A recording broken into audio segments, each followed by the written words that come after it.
खुशामदीद नाजरीन, आप देख रहे हैं हिंदुस्तान डेली के लिए मुंबई से ब्यूरो रिपोर्ट। नाजरीन, इससे पहले की खबरों में आगे बढ़ें, आइए नजर डालते हैं आज की 3 बड़ी हेडलाइंस पर। नांदेड़ अस्पताल में बढ़ती जा रही मरने वालों की संख्या, जांच के बजाय डीन को टॉयलेट साफ करने की सजा। मलेरिया और डेंगू को लेकर मानपा अलर्ट मोड पर, मच्छरों के 10 लाख से ज्यादा प्रजनन स्थलों को किया गया नष्ट। आदित्य ठाकरे पर भड़के राहुल नार्वेकर, कहा गीदड़ भपकियों से नहीं डरता, मुझ पर दबाव बनाने की है कोशिश। देखा नाज़रीन, ये थी अब तक की 3 बड़ी हेडलाइंस। अब बढ़ते हैं खबरों की जानिब। शंकर राव चौहान शासकीय चिकित्सा महाविद्यालय एवं अस्पताल में मृतकों की संख्या बढ़कर 41 होने की खबर है। पिछले 24 घंटे में और 6 मरीजों की मौत हो गई है। 5 दिनों की लगातार छुट्टियां, कर्मचारियों की कमी और डॉक्टरों के अवकाश पर रहने के कारण अस्पताल और मरीज लगभग राम भरोसे थे। उस पर दवाओं की कमी से भी संकट और बढ़ गया। वैसे भी अस्पताल स्वच्छता और मरीजों की लूट के लिए मुख्यात है। इस बीच हिंगोली से शिवसेना सांसद हेमंत पाटिल द्वारा कार्यवाहक डीन SR वाकोड़े को गंदा शौचालय साफ करने के लिए मजबूर किया जाने की घटना के बाद पुलिस ने वाकड़े को शिकायत के बाद बुधवार को पाटिल के खिलाफ सरकारी सेवक के काम में बाधा डालने और अपमान करने के आरोप में प्राथमिकी दर्ज की है। चिकित्सकों के एवं एक संघ ने चेतावनी दी थी कि यदि महाराष्ट्र सरकार इस मामले में कोई कार्रवाई नहीं करती है तो वे आंदोलन शुरू करेंगे। IMA की महाराष्ट्र इकाई ने एक विज्ञापन में कहा था कि मुख्यमंत्री शिंदे को एक विज्ञापन सौंप कर कार्यवाहक डीन के साथ किए गए व्यवहार के मामले में आवश्यक कार्रवाई की मांग की गई थी।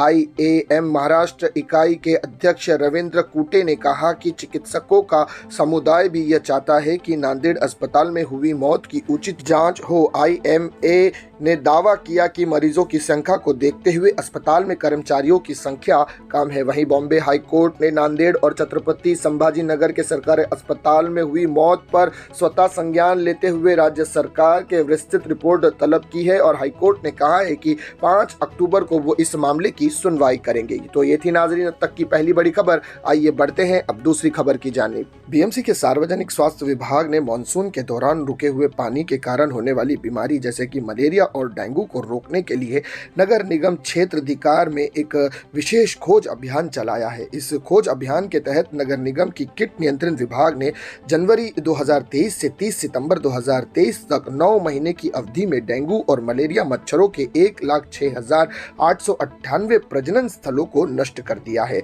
साथ ही नागरिकों से अपील की है कि वे अपने घरों और सार्वजनिक क्षेत्र में नियमित निरीक्षण करें और मच्छरों के प्रजनन स्थानों को नष्ट करें। पिछले कुछ दिनों से शीतकालीन बुखार, मलेरिया और डेंगू दोनों के मरीज मिल रहे हैं। ये दोनों ही बीमारियां मच्छरों से फैलती हैं। इनमें से सर्दी का बुखार एनोफिलिस मच्छर से फैलता है जबकि डेंगू एडिस मच्छर से फैलता है। फिलहाल मानपा जो है पूरे अलर्ट मोड में है और किसी तरह से भी इस बीमारी पर रोक लगाने की प्रयास कर रही है और बार-बार नागरिकों से निवेदन कर रही है कि मच्छरों के प्रजनन स्थलों को नष्ट करने में वे भी हमारा साथ दे। तो ये थी नाज़रीन अब तक की दूसरी बड़ी खबर। आइए बढ़ते हैं अब अंतिम खबर की जानिब। शिवसेना विधायकों की अपात्रता के मामले की सुनवाई कर रहे विधानसभा अध्यक्ष राहुल नार्वेकर एवं गुट के नेता व विधायक आदित्य ठाकरे पर भड़क गए हैं। कभी आदित्य ठाकरे के गुरु व मार्गदर्शक रहे एडवोकेट राहुल नार्वेकर ने कहा कि वे किसी भी गीदड़ भपकी से नहीं डरते। राहुल नार्वेकर ने शिवसेना ठाकरे समूह के उस आरोप का जवाब भी दिया जिसमें कहा जा रहा था कि विधानसभा अध्यक्ष विधायकों की अपात्रता के मामले में टाइम पास कर रहे हैं। इसके अलावा आदित्य ठाकरे ने कहा था कि उनके सवाल उठाने की वजह से विधानसभा अध्यक्ष ने अपना विदेश दौरा रद्द कर दिया। राहुल नार्वेकर ने आदित्य को निशाने पर लेते हुए कहा कि मैं किसी झूठी धमकी से नहीं डरता। मैंने 26 सितंबर को ही अपना विदेश दौरा रद्द कर दिया था। CPA को 26 तारीख को सूचित किया गया कि मैं अपने कुछ पूर्व निर्धारित कार्यक्रमों में कारण सम्मेलन में भाग नहीं ले पाऊंगा। अध्यक्ष राहुल नार्वेकर ने कहा कि मुझ पर दबाव बनाने की कोशिश कर रहे हैं।